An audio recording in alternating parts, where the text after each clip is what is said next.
سب سے پہلے تو میرا یہ خیال ہے کہ کل جب یہ اجلاس ہو رہا تھا نیشنل سیکیورٹی کمیٹی کا، علی امین گنڈا پور صاحب نے وہاں پہ پہلے یہ کہا کہ جناب پہلے یہ تو فیصلہ کر لیں کہ دہشت گرد ہے کون۔ انہوں نے کہا میرے پہ 200 کیس ہیں اس وقت دہشت گردی کے، تو پہلے مجھے بتائیں کہ ہم دہشت گرد ہیں یہاں پہ یا ہم دہشت گرد نہیں ہیں۔ آج آپ سارے دوست جو یہاں پہ روزانہ کوریج کے لیے آتے ہیں، آپ یہاں پہ دیکھیں آپ کو کبھی کوئی دہشت گردی کا کیس نظر آیا ہے؟ اس وقت انسداد دہشت گردی کی عدالتوں میں صرف تحریک انصاف کے جو کارکنان ہیں ان کے مقدمے چل رہے ہیں، اور اگر تحریک انصاف جو ہے وہ ٹیررسٹ آرگنائزیشن ہے، اگر عمران خان سب سے بڑا ٹیررسٹ ہے، اگر ہم لوگ سب سے بڑے ٹیررسٹ ہیں، تو پھر تو دیکھیں پھر تو بات ختم ہو جاتی ہے۔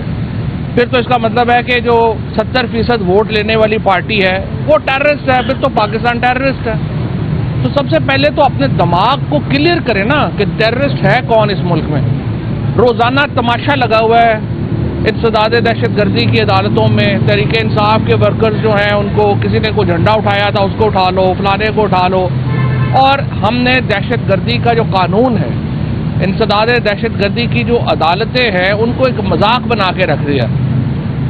نہ ہائی کورٹس کو کوئی عزت رہ گئی ہے، نہ سپریم کورٹ کی کوئی عزت رہ گئی ہے، جوڈیشری کا بالکل تماشا لگا کے رکھ دیا ہے، اور صرف پولیٹیکل ریزنز کی وجہ سے۔ کل کا جو اجلاس ہوا ہے اس سے صرف ایک ہی بات سامنے آئی ہے، اور وہ یہ بات سامنے آئی ہے کہ سینکڑوں جانیں چلی جائیں چند دنوں میں یا ہفتوں میں، ہمیں کوئی پرواہ نہیں ہے۔ ہمارے لیے پاکستان کے جو سیاست ہے، ہمارا کرسیوں سے چمٹا رہنا جو ہے وہ سب سے اہم ہے، باقی ہمارا کوئی امپورٹنٹ نہیں ہے۔ کل پاکستان کل کے اجلاس کے بعد زیادہ تقسیم نظر آیا ہے، زیادہ کمزور نظر آیا ہے، اور ہماری لیڈرشپ میں یہ صلاحیت نظر نہیں آئی کہ وہ لوگوں کو اکٹھا کر سکے اس بحران سے نمٹنے کے لیے۔ کل عمران خان کو نہیں بلایا گیا، جو تحریک تحفظ آئین کے اکابرین تھے، اختر مینگل صاحب نہیں آئے، محمود اچکزئی نہیں آئے،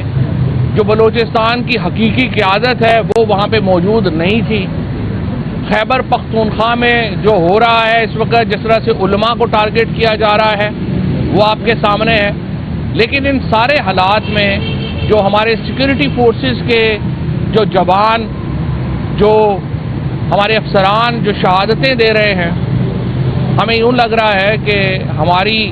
جو اس وقت حالات ہیں وہ بھی ہمیں اکٹھا کرنے کے لیے کافی نہیں ہے، اور ہم اپنے اپنے جھگڑوں میں اتنے الجھے ہوئے ہیں کہ سیاست نے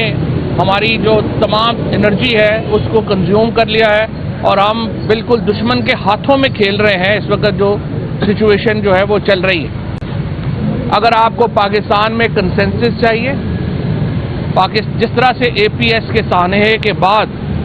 میں سمجھتا ہوں جنرل راحیل شریف کا کریڈٹ ہے، انہوں نے پورے پاکستان کو اکٹھا کر لیا تھا، اور ہم نے ایک بڑا اسٹرانگ نیشنل ایکشن پلان ترتیب دیا تھا۔ آج بھی اسی اتحاد کی ضرورت تھی، آج بھی اسی اتحاد کی ضرورت ہے، اور ہمیں چاہیے کہ اپنے آپ کو تھوڑا دل بڑا کریں اور سیاسی مفادات کو اور کرسی کو اپنی پہلی پرائرٹی نہ سمجھیں۔ ابھی آپ جب یہ کریں گے کہ ابھی جعفر ایکسپریس کا آپریشن جاری تھا تو تمام حکومتی وزراء کی طرف سے یہ بیان آنے شروع ہو گئے کہ یہ عمران خان تو علیحدگی پسندوں کے ساتھ ہیں، تحریک انصاف تو ان کی ساتھی ہے۔ تو دیکھیں، اگر پاکستان کا سب سے بڑا لیڈر، پاکستان کی سب سے بڑی سیاسی جماعت علیحدگی پسندوں کے ساتھ ہے، تو آپ کس کا بیانیہ مضبوط کر رہے ہیں؟ جو علیحدگی پسند ہیں ان کا کیا بیانیہ ہے؟ وہ کہتے ہیں ہم سب سے پاپولر لوگ ہمارے ساتھ ہیں، تو آپ تو ان کا جو بیانیہ مضبوط کر رہے ہیں۔ پتہ نہیں کون عقل مند لوگ جو ہیں اس حکومت کے نیریٹیوز بناتے ہیں، کون عقل مند لوگ جو ہیں اس حکومت کو یہ بتاتے ہیں کہ اس طرح سے چلنا چاہیے، اور اپنے سیاسی مخالفوں کو سب کو گردن زدنی ہی کر دیں۔ یہ ہم تو آپ کو 200-300 سال پہلے اس طرح کے واقعات ہوتے تھے کہ اب تو جو سیاسی مخالف ہے اس کو جناب جب تک آپ مار نہ لیں اس سے پہلے آپ کا انتقام ہی پورا نہیں ہو رہا۔ تو آج بدقسمتی سے کل کا جو اجلاس ہوا نیشنل سیکورٹی کا، اس سے بہت برے وائبز گئے ہیں دنیا میں لگا ہے کہ پاکستان بہت کمزور ہے، بہت تقسیم ہے، اور ٹیررزم کے مقابلے کے لیے بھی اکٹھا ہونے کی صلاحیت جو ہے وہ ان میں نہیں ہے۔ آج بھی وقت ہے، اس کو ریویو کریں۔ آصف زرداری صاحب سے میں کہتا ہوں، آپ صدر ہیں پاکستان کے، ایک آل پارٹیز کانفرنس بلائیں جس میں عمران خان کو بلایا جائے، جس میں مولانا فضل الرحمان صاحب کو بلائیں، نواز شریف صاحب کو بلائیں۔ پاکستان کے اس وقت جو بڑے لیڈر ہیں، کل کے اجلاس میں دیکھیے نہ عمران خان گئے ہیں نہ نواز شریف گئے ہیں، تو وہ کیا اجلاس ہوا؟ پاکستان کے لیڈر اس وقت، پاکستان کا لیڈر تو عمران خان ہے، اور اس کے بعد پاکستان میں جو بڑے لیڈر ہیں وہ مولانا فضل الرحمان اور نواز شریف ہیں۔ آپ ان لوگوں کو اکٹھا کریں اور ایک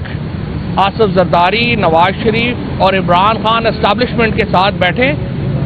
اور مولانا فضل الرحمان اور دیگر جو کابرین ہیں، محمود چغزئی ہیں، باقی لوگ ہیں، ان کو اکٹھا کر کے آگے کا رستہ بنائیں۔ واحد صورت یہی ہے کہ پاکستان میں ایک قومی حکومت کی تشکیل دی جائے، ایک نیشنل گورنمنٹ کی تشکیل دی جائے، جس کے وزیر اعظم کا انتخاب عمران خان، نواز شریف اور آصف زرداری کریں۔ صوبائی حکومتوں کو چلتے رہنے دینا ہے، ان کو چلتے رہنے دیں، اور عمران خان کے ساتھ اگلے صاف اور شفاف الیکشن طے کریں۔ اور کوئی نہ عمران خان پہ کوئی کیس ہے، نہ ان کا کوئی جرم ہے، نہ ہی ان کا صرف ایک جرم ہے کہ وہ اس وقت پاکستان کے پاپولر لیڈر ہیں، اور پاپولر لیڈر لوگوں کو پسند نہیں آتے۔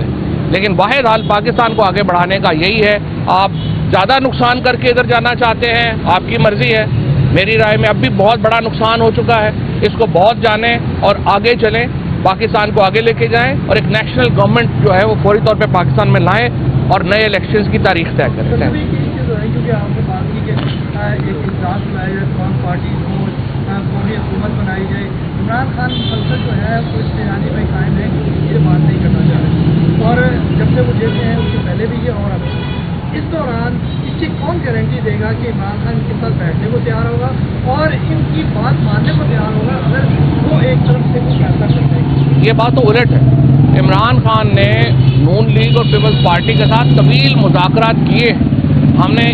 یہ تو حکومت آنے سے پہلے بھی کیے تھے، حکومت آنے کے بعد بھی یہ مذاکرات ہوئے ہیں۔ یہ مذاکرات کیوں ٹوٹے ہیں؟ وہ اس لیے ٹوٹے کہ جب حکومت رانا ثناء اللہ صاحب، اسحاق ڈار، ایاز صادق صاحب جیسے لوگ، عرفان صدیقی جیسے لوگ اپنی کمٹمنٹ کے باوجود عمران خان سے ملاقات ہی نہیں کرا سکے حکومتی کمیٹی کی، اس کی وجہ سے مذاکرات ٹوٹے۔ عمران خان تو مذاکرات کر رہے ہیں، وہ پہلے بھی کر رہے تھے، اب بھی کر رہے ہیں اور آگے بھی کریں گے، کوئی اس میں دو